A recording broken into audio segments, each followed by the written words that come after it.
os nossos corações nessa noite de estudo, né?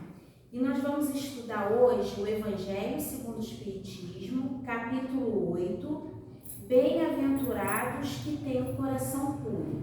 E aí a gente vai entender um pouquinho duas passagens, uma de Mateus e a outra de Marcos. E aí o primeiro tópico é: deixai vir a mim os pequeninos. Bem-aventurados que têm o coração puro, porque eles verão a Deus. Essa passagem está em Mateus, capítulo 5, versículo 8. E aí nós vamos entender mais profundamente o que o Mestre Jesus quis nos ensinar com coração puro. Coração puro é quando a gente tem a pureza de espírito, né? Quando a gente alcança a pureza do pensamento e do sentimento. Não é aquele coração ingênuo e inocente. É quando a gente ultrapassa todas as nossas sombras. E aí a gente precisa compreender hoje, na minha vida, no meu dia a dia, o que eu posso fazer para contribuir com essa pureza de coração em mim, dentro da minha realidade de vida, né? O segundo é uma passagem de Marcos. Então, apresentaram-lhe algumas crianças para que ele as tocasse.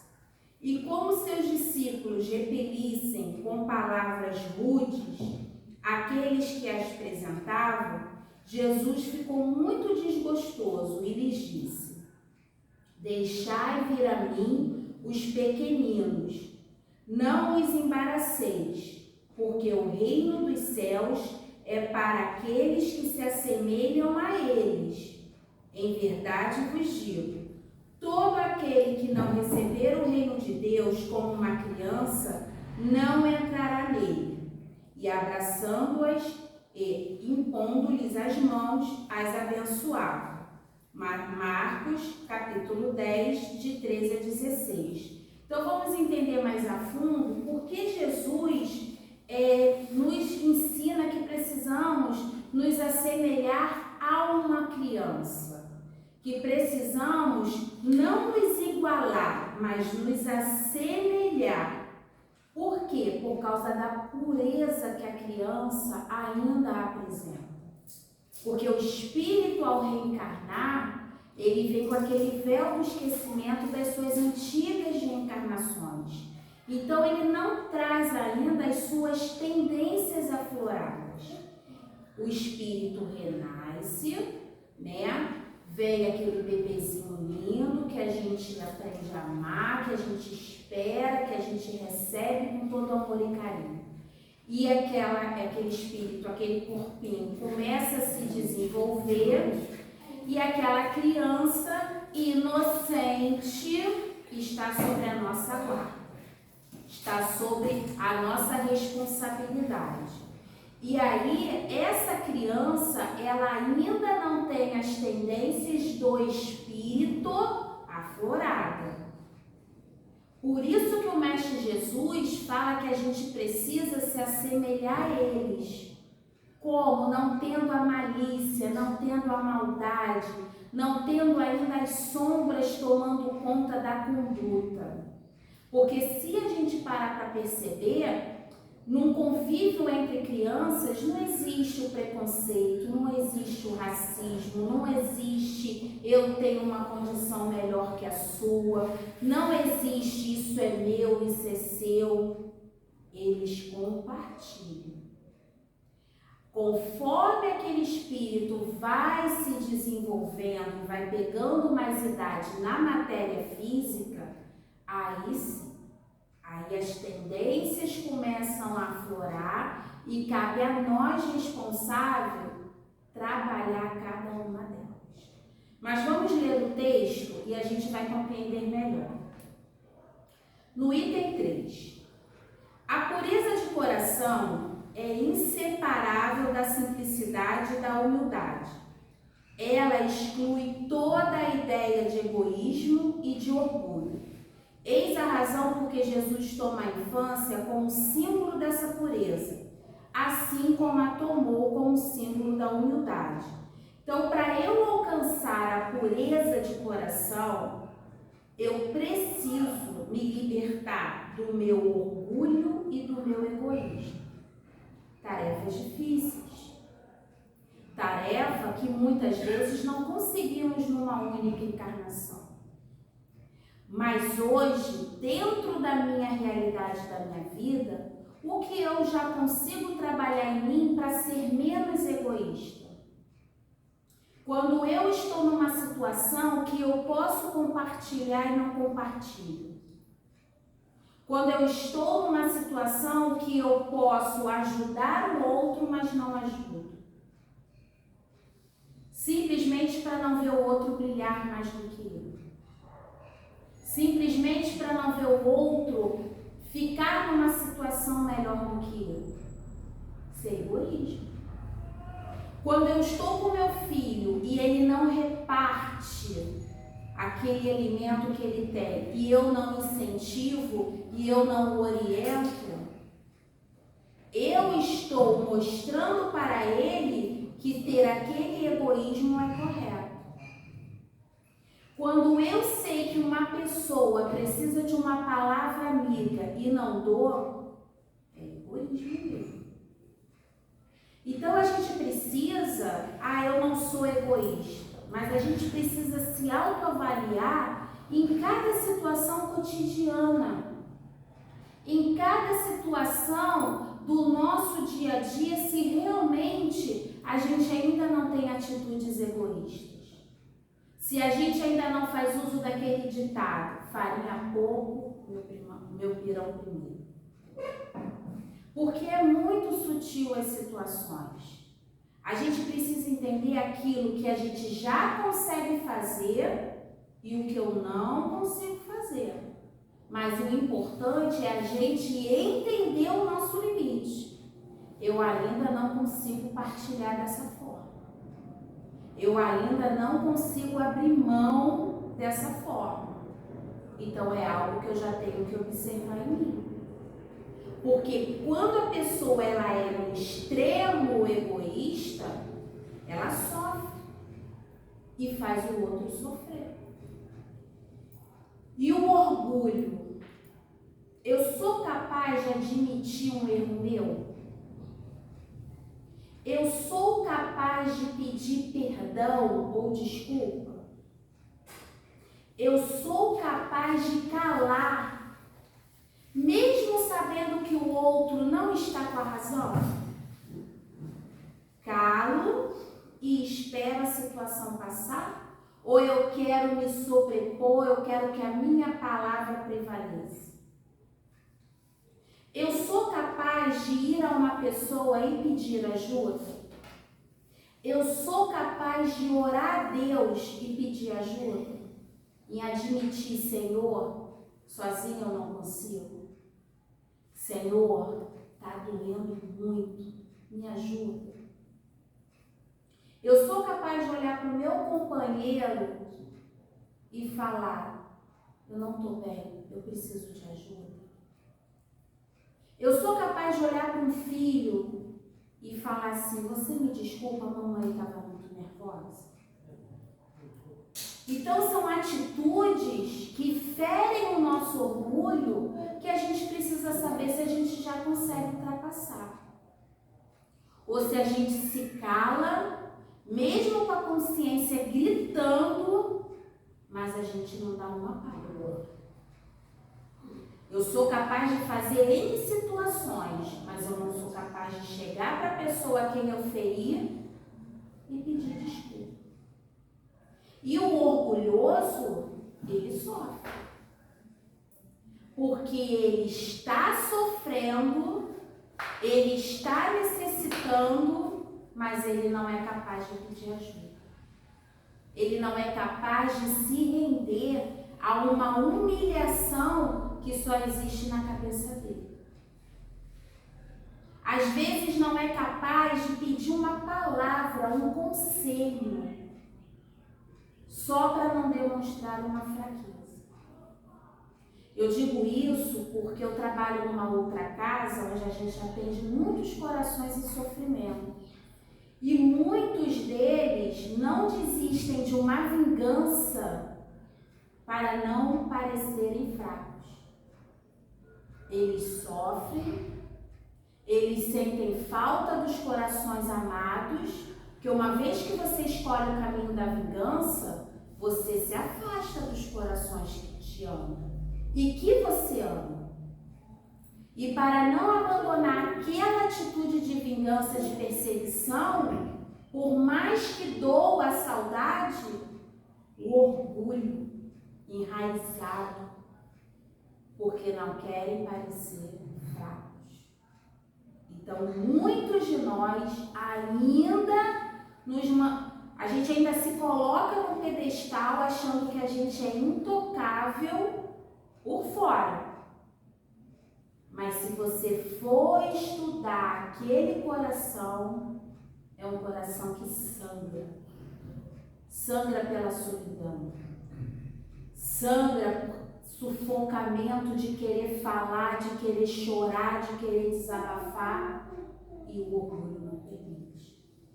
Por isso que uma das coisas que a gente precisa se libertar para nos purificar é o orgulho.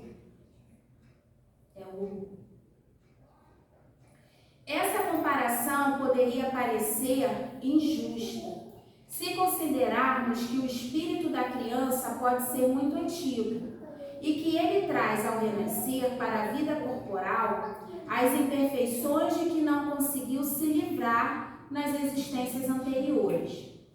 O modelo da verdadeira pureza só poderia nos ser dado por um espírito que tenha chegado à perfeição.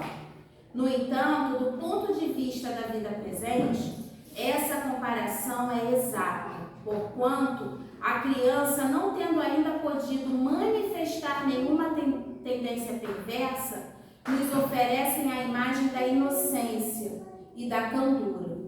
Jesus também não diz de maneira absoluta que o reino de Deus é para elas, mas sim para aqueles que a elas se assemelharem.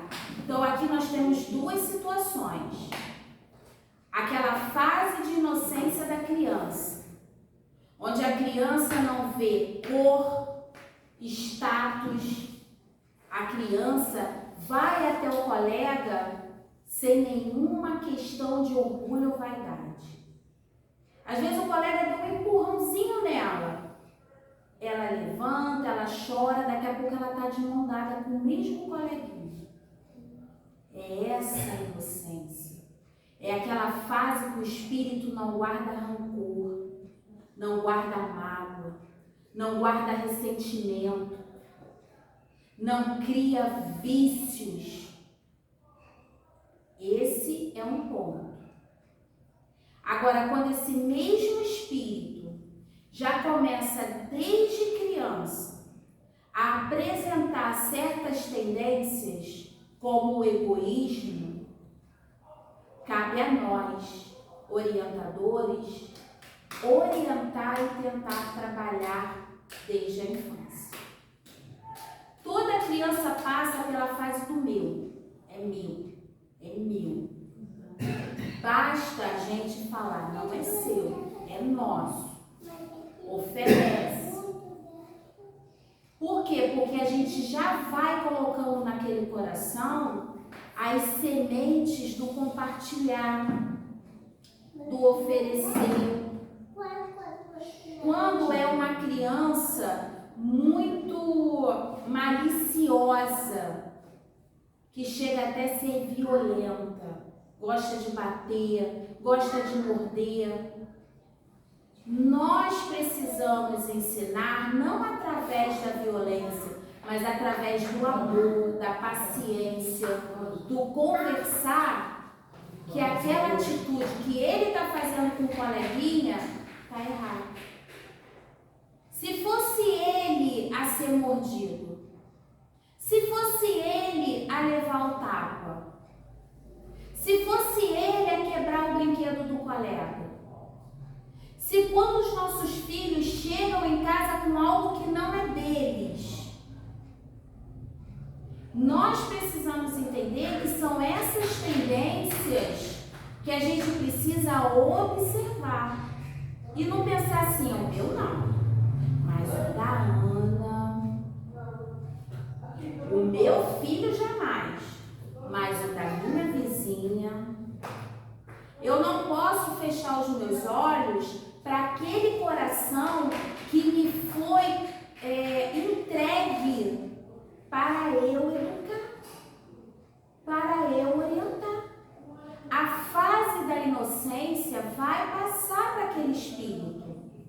A gente precisa entender como espíritas ou estudiosos espíritas que somos, que ali naquele corpo de criança tem um espírito milenar, que já veio à carne muitas vezes, que criou débitos morais e por isso está de volta à carne.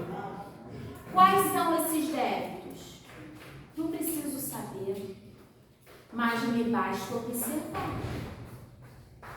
Me basta olhar para aquele amor da minha vida, para aquele coração que eu amo tanto, sem botar vendas nos meus olhos. Amo. Mas o que aquele coração é capaz de fazer? Ele começa a demonstrar. E se a gente começa a colocar, a tampar o sol com a peneira, a não corrigir como deve ser corrigido, aquela criança cresce, se torna um adolescente problemático e um adulto problemático. Coisas que a gente podia ter trabalhado lá atrás, mas nos omitimos. Quantas situações vemos crianças de 3, 4 anos dominando o ambiente familiar, tiranizando o ambiente familiar. Ai, faz para parar de chorar. Ai, dá para parar de chorar. Ou por culpa de muito trabalhar, pai e mãe quer compensar com coisas materiais. Ou o vício do nosso século e não presto atenção no que o meu filho está fazendo. Ou a vida da vizinha está mais interessante do que o que a minha filha está passando. Então a gente precisa, a ficha precisa cair em nós. Sou um espírito milenar. O que eu preciso trabalhar em mim para que eu desperte o meu olhar para trabalhar naqueles que estão sob o meu cuidado? Se eu cresci com trauma, como eu posso trabalhar esse trauma para tirar de mim essa dor que eu carrego a vida toda e tornar o meu coração mais leve? Puro, talvez a gente não consiga. Leve, leve, para que a gente não seja conduzido pelo egoísmo e pelo orgulho, para que a gente possa conviver melhor com aqueles a quem Deus colocou sob o mesmo teto e em sociedade, para que eu não vire escravo de sombras, porque todos nós lutamos com as sombras que envolvem os nossos pensamentos e sentimentos. Qual é o meu desafio? Tornar isso mais leve, tornar o peso que eu carrego aqui, mais leve. No item 4, os espíritos trazem para a gente: já que o espírito da criança viveu outras encarnações, por que não se mostra desde o nascimento como realmente é? Nas obras de Deus tudo é sábio. A criança tem necessidade de cuidados delicados, que somente a ternura maternal pode lhe dar. E essa ternura cresce diante da fragilidade e da ingenuidade da criança. Para a mãe, seu filho sempre é um anjo. e é preciso que seja assim para cativar sua solicitude. Ela não teria por ele a mesma abnegação se, em lugar da graça ingênua, tivesse encontrado em seu filho, sob os traços infantis, um caráter viril e as ideias de um adulto, e ainda menos se ela conhecesse o seu passado. Muitos de nós reencarnamos num grupo familiar onde temos muitos débitos, onde criamos débitos morais com aquele grupo, e aí a misericórdia divina nos recoloca na carne como filhos, como netos, como pais, como irmãos. E se toda criança, ao nascer, não viesse com esse período de ingenuidade, de pureza, se desde muito novinho já mostrasse suas tendências, como eu, mãe, receberia o espírito onde eu, ao olhar ou ao engravidar, já sentisse que ele foi um grande inimigo do meu passado? Como eu iria passar por todo o processo da gestação, que para muitas mulheres é sofrido e incômodo, pelo momento do parto, pelo momento da amamentação e todos os cuidados que a gente sabe que requer, se eu lembrasse que aquele espírito que acabou de reencarnar foi alguém que me assassinou, ou que me aprisionou, ou que me torturou. Que só o amor de mãe pode desfazer esses laços de dor que criamos entre nós. Porque muitos veem nossos filhos para que esse amor de mãe possa quebrar esses laços. E a gente vê muitas situações fracassarem, já sendo repelidos na gravidez, porque a sintonia é tão densa, é tão doída, e aí os valores hoje estão tão perdidos que a gente aborta, que a gente doa ou que a gente maltrata, simplesmente rejeita. Porque muitas vezes não entendemos ainda que estamos ali num compromisso que assumimos com a espiritualidade de receber aquele espírito. Que aceitamos, porque não somos violentados. Aceitamos aquela gestação. E não cabe só a mulher, o homem também. Aceitou receber aquele espírito como filho, mas não consegue entender por que com aquele filho existe uma relação tão difícil. A espiritualidade já nos ensina a observar essas situações e a entender que as relações difíceis que a gente tem, a tendência é que a gente tem alguns débitos, ou nós criamos, ou aquele espírito criou conosco. Porque muitas vezes a gente acha assim, então eu tenho um filho que me fez mal no passado. Não. Às vezes fui eu que fiz mal. Eu fiz mal. E aquele espírito inconscientemente não consegue me perdoar. Então é aquele filho que me desafia, é aquele filho que me fere, é aquele filho que me machuca.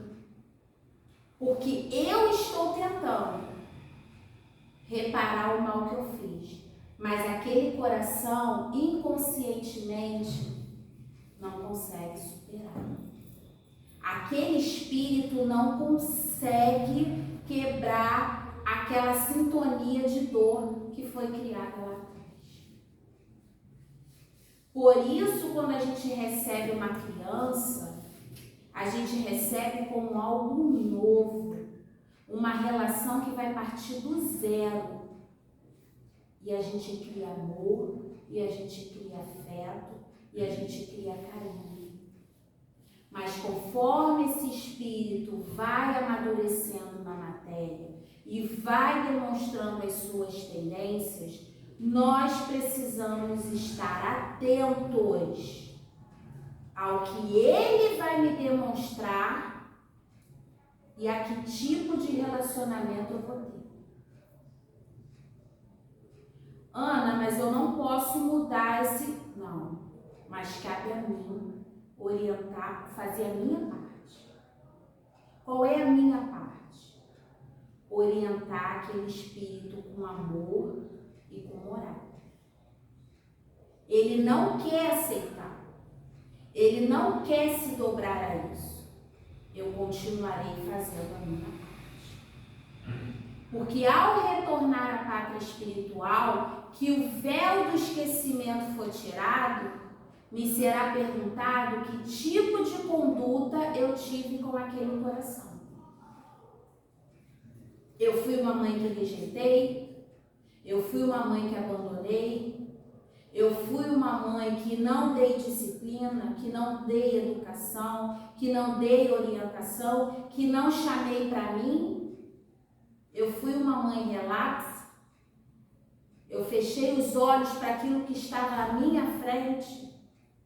Isso é que será me perguntado, porque aquele coração tem um livre-arbítrio. Ele irá fazer as escolhas dele, mas não porque eu ajudei, não porque eu alimentei, não porque eu potencializei aquilo nele. Da minha parte, ele ouviu o que era correto, mas ele vai fazer as escolhas dele.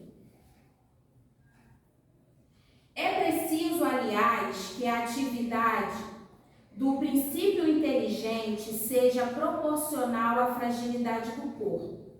Ele não poderia resistir a uma atividade muito grande do espírito, como se observa nas criaturas muito precoces. É por isso que, ao aproximar-se a reencarnação, o espírito começa a perturbar-se e pouco a pouco perde a consciência de si mesmo.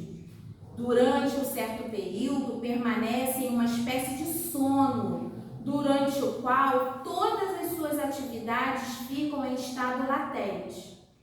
Esse estado transitório é necessário para dar ao espírito um novo ponto de partida e fazer com que ele esqueça as coisas que possam prejudicá-lo em sua nova existência terrestre.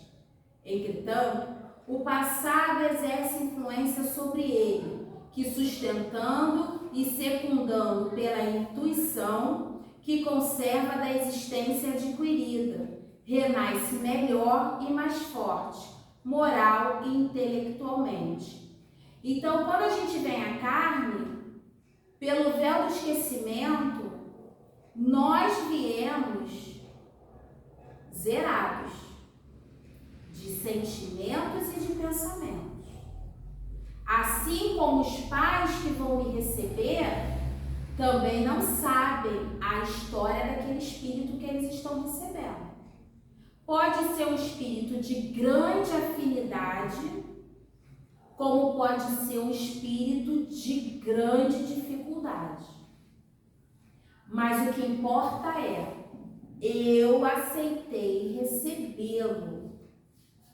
Eu aceitei o compromisso de guiar esse espírito durante a encarnação dele. Então, cabe a mim desenvolver aquele coração um amor não de posse, não de egoísmo e não de orgulho. O filho não é meu, o filho é de Deus, que confiou a mim e estarei ao lado dele durante a minha programação. Agora, o que cabe a mim? Orientar. O que cabe a mim? Servir de exemplo. Porque, embora a gente não lembre, a gente vai estar coligado por sintonias.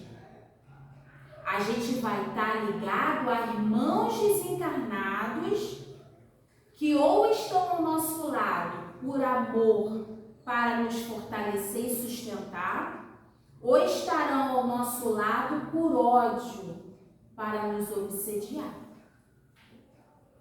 E aí a gente precisa estar firme na fé que a gente escolheu pra gente. Porque a proteção espiritual não está só no espiritismo. A proteção espiritual está na fé verdadeira, seja ela em qual segmento religioso for. Se quando você ora com fé e com confiança, não importa qual religião você está seguindo, você abre um canal para que a família espiritual se aproxime de você e te ajude a entender o porquê, às vezes, de relações tão difíceis, tão doídas, que machucam. O Espiritismo, ele é a doutrina que consola. Por quê? Porque ela te explica. E a verdade, ela liberta. Eu não posso esperar do Espiritismo receita de bolo. Qual é a receita que vai fazer esse ser humano sumir da minha vida? Não existe. Mas o Espiritismo vai te orientar a como conseguir conviver melhor com esse coração que tanto te faz chorar, que tanto te faz sofrer. Esse filho que eu não consigo alcançar o coração dele, você vai receber orientação de como se aproximar desse coração. A força, metendo o pé na porta, criando uma relação de respeito, de amor. Embora aquele coração, embora aquele espírito seja meu filho, é um espírito que eu preciso respeitar, que tem opiniões, que tem pensamentos, que tem sentimentos e que vai ter que passar pelas situações para o aprendizado. Ah, meu filho é muito ruim. Vai passar pelas situações para dobrar o orgulho. E eu, como mãe, vou tomar a frente? Não.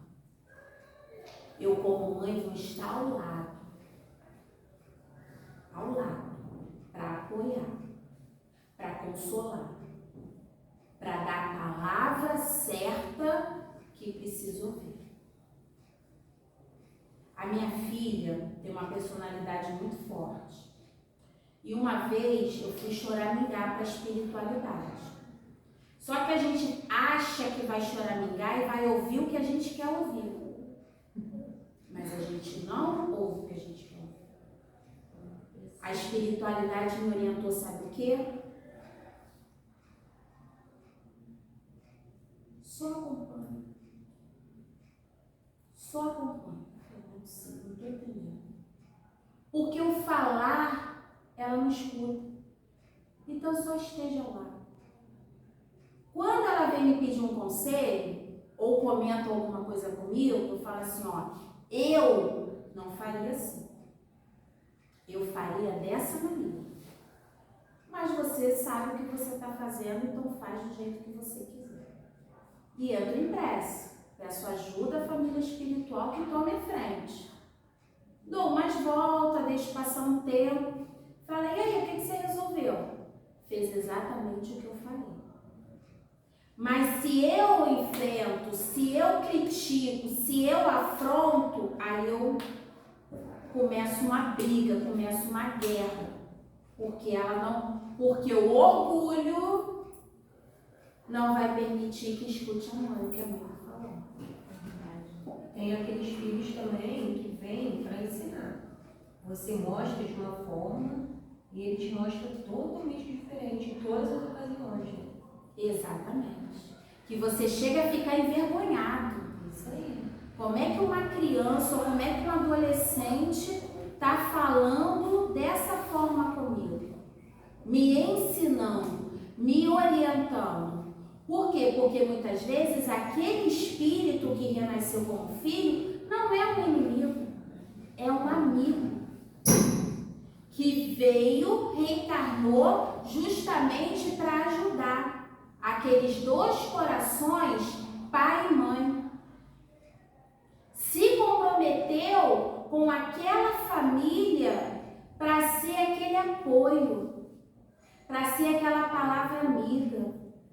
Sabe aquele filho que parece que, nossa, você parece ser muito mais velho, né? Exatamente o que você falou, que é aquele porto seguro. É um espírito amigo. São relações que a gente criou não de inimizade, mas de amizade. Porque sabe que quando a gente vem na carne, a gente vem para lutar. A gente vem para batalhar. E aí corações amorosos se oferecem a vir junto para ser aquele, sabe, aquele aconchego? E muitas vezes para mudar totalmente a nossa trajetória de vida. Porque se eu não tivesse tido a minha filha, talvez eu teria feito muito mais bobagens. E foi o meu freio. E foi aquilo que me conduziu. Porque assumi aquela responsabilidade e aí não me deixou ficar perdida no mundo. Exatamente o que você falou. Então, quando a gente encontra e consegue identificar nesses corações que muitas vezes é um pai, é uma mãe, é um irmão, é um amigo, sabe aquele amigo que parece mais irmão do que o próprio irmão? É aquele amigo. São corações que a gente vai reencontrando ao longo do caminho, que a gente fala assim, meu Deus, parece que eu já te conheço há séculos. E conheço. Porque é aquele grupo que reencarnou e que se reencontrou para um apoiar o outro. Para um ajudar o outro. Porque ninguém caminha sozinho. O mestre não caminhou sozinho. E ele podia. E ele tinha condições para isso. Mas ele não caminhou sozinho. Porque o exemplo ensina muito mais do que a palavra. O egoísta e o orgulhoso, ele se isola. Por isso ele sofre tanto. Por isso a gente tem que entender que aquela pessoa que é extremamente orgulhosa, ela não está indiferente a você. Ela está sofrendo. Porque trata com indiferente um orgulhoso. Ele quer morrer. Como que não fala comigo?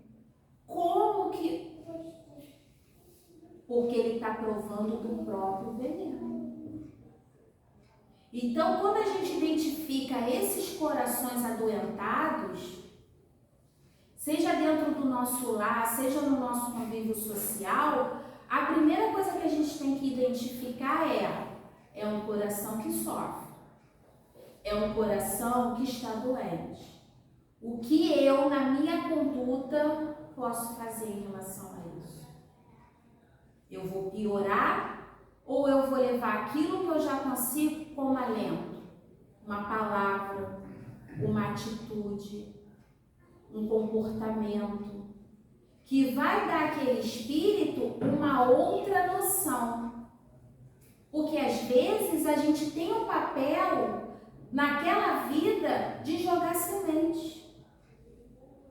A gente não tem que ter a pretensão de mudar a vida do outro, mas eu posso naquele campo jogar semente, para talvez não germinar nem nessa existência, mas germinar nas futuras, devido ao convívio com o meu coração. Suas ideias, a partir do nascimento, retomam a atividade gradualmente, à medida que os órgãos vão se desenvolvendo, de onde se pode dizer que, no decorrer dos primeiros anos, o espírito realmente é criança, porque as ideias que formam a base do seu caráter ainda estão adormecidas. Durante o tempo em que seus instintos permanecem adormecidos, ele é mais dócil e, por isso mesmo, mais acessível às impressões que podem modificar sua natureza e fazer com que progrida, o que torna mais fácil a tarefa que pertence aos pais.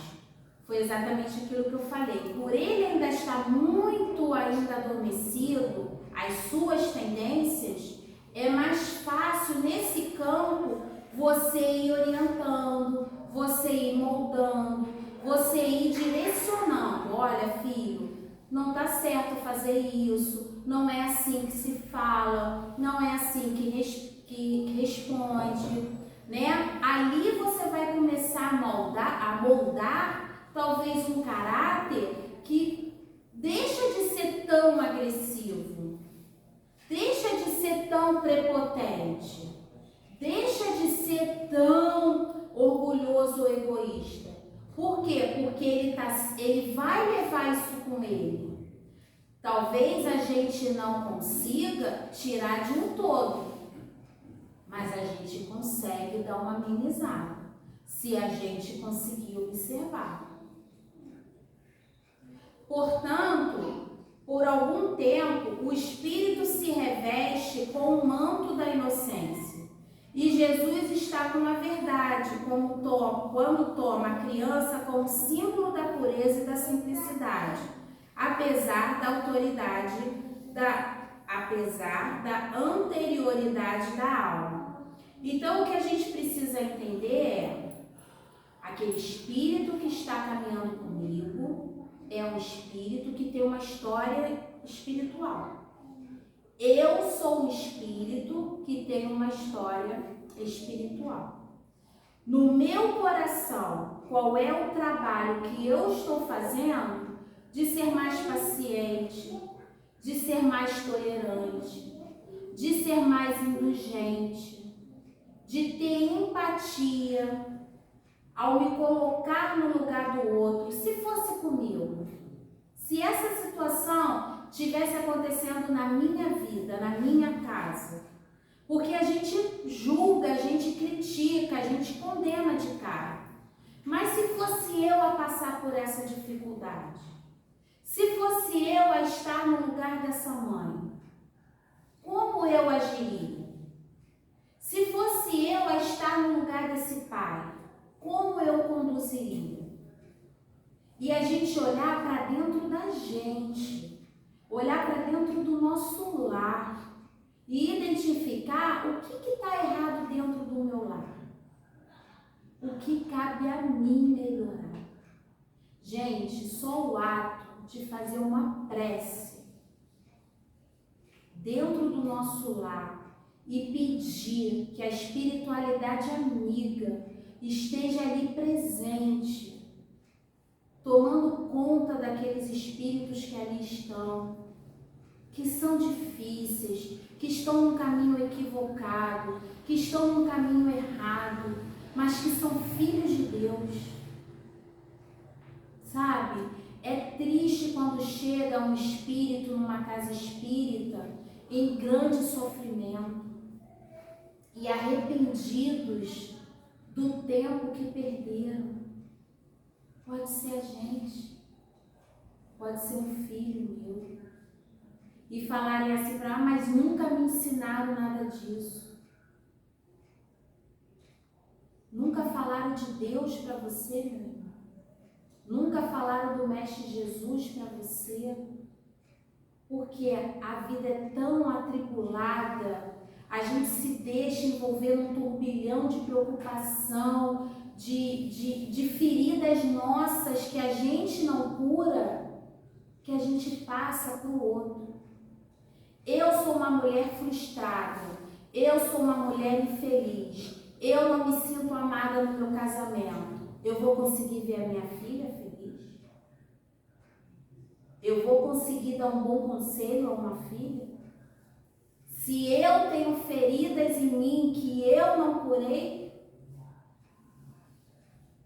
se eu tenho problemas de baixa estima, como é que eu vou dar conselho para alguém ficar de pé? Se eu me sinto no chão. Como eu vou abraçar uma irmã e dizer assim, ó, você é muito maior do que isso que você está vivendo, se eu me sinto um lixo? Essa é a palavra. Então, é como eu escuto na outra casa que eu trabalho. Um doente não pode cuidar de outro doente. Se eu estou doente, eu tenho que admitir que eu estou doente. Eu tenho que admitir que eu tenho essa ferida. A mágoa é uma ferida. O ressentimento é uma ferida. E é uma ferida no nosso perispírito. Que às vezes é tão doída que se torna uma doença no nosso corpo físico. Mas a gente desencarna com essas feridas que sangram. Sangram por quê? Porque aquilo fica remoendo. Eu não me desprendo daquela situação que me causou dor. Eu não me desprendo daquela situação que me trouxe uma decepção muito grande e que mudou todo o curso da minha vida, ou que eu não superei. Eu carrego aquilo atrás de mim como se fosse um saco de pedra pesado. E eu volto para a pátria espiritual dessa forma. E aí a espiritualidade tem todo um trabalho de colocar aquele grupo novamente juntos, de muitas vezes convencer aquele pai e aquela mãe receber aquele coração, e aí eu venho e boto tudo a perder. Boto tudo a perder. A gente precisa valorizar não o trabalho que a gente tem, mas todo o trabalho que a espiritualidade tem em nos manter de pé. Todos os dias da nossa vida. Porque eu não sei vocês, tem dia que está difícil levantar da cama para enfrentar o dia. Tem dia que se a gente pudesse ficar trancado no quarto e não falar com ninguém, a gente faria. Mas a gente é obrigado a conviver. A gente é obrigado a começar mais um dia. A gente é obrigado muitas vezes a olhar para a cara daquela pessoa que nos fez chorar a noite toda. Para nos castigar? Não. Para nos fazer superar. Porque quando a gente busca a palavra do Evangelho, a gente tem a obrigação da atitude diante dessa palavra. Porque a gente será cobrado por isso. Aquele coração que está na extrema ignorância não vai ter uma cobrança tão grande quanto a minha, que estou aqui, ó, falando para vocês. Aí eu chego em casa e sou uma tirana, chego em casa e sou uma orgulhosa, uma egoísta, fui eu que comprei, eu que como. É, porque não acontece isso? Ué, sou eu que banco, vai rezar conforme a minha cartilha.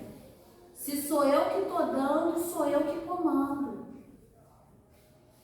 Foi para isso que Deus me confiou aquele grupo, porque às vezes eu estou à frente de uma família, não por, ela é boazinha, eu tenho débitos com aquele grupo. Eu estou devolvendo a eles o que ontem eu tirei. Eu estou devolvendo aquele pai, aquela mãe, aquele filho que hoje eu levo sustento, porque eu preciso devolver a eles. Não são eles que estão me tirando, não. Então, quando vem aquele pensamento egoísta, poxa, podia pegar esse dinheiro e comprar um negócio para mim, mas acabou o gás. Gás ou a roupinha? O gás, né? Estou devolvendo. E com gratidão, porque eu já consigo enxergar. Porque na hora de honrar, eu preciso honrar. Para eu não voltar falida para a espiritualidade. Rapidinho, eu estou lendo, estou fazendo um estudo da obra do André Luiz e estou no livro Os Mensageiros. E o livro Mensageiros, ele vem contando vários fatos de espíritos que vieram à carne preparados para servir como médiuns, como dialogadores e falharam. Como esses espíritos retornam à pátria espiritual? Como esses espíritos retornam à colônia consular?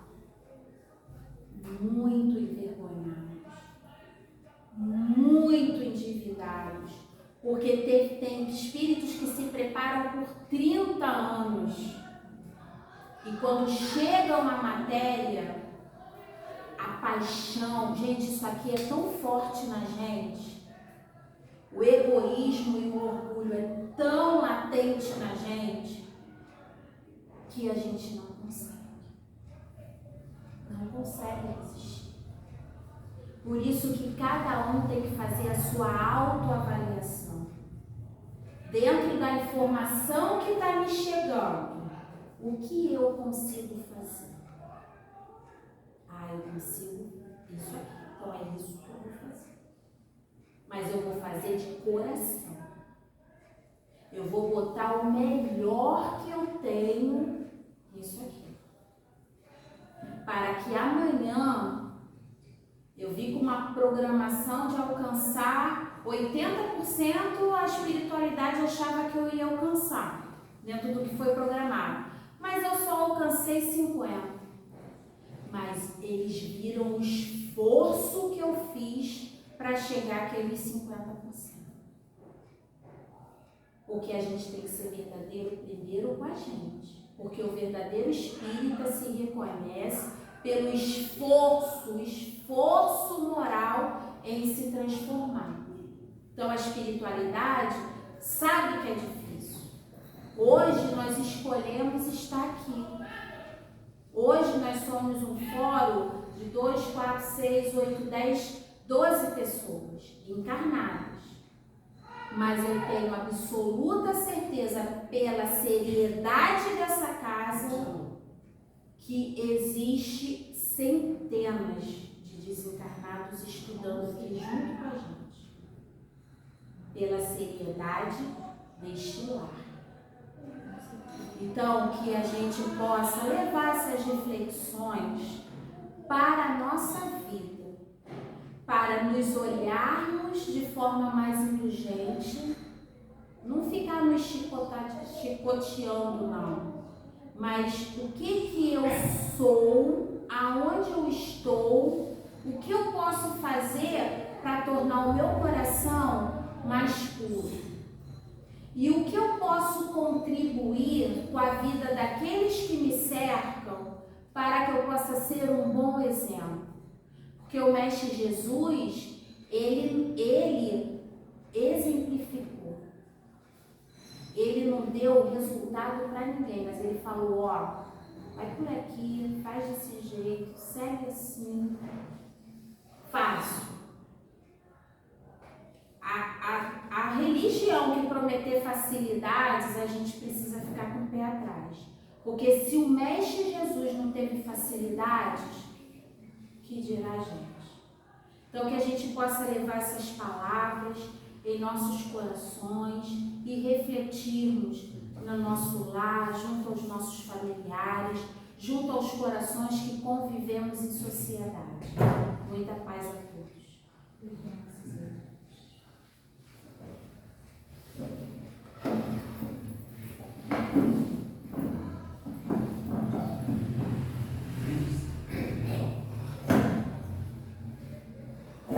Graças a Deus.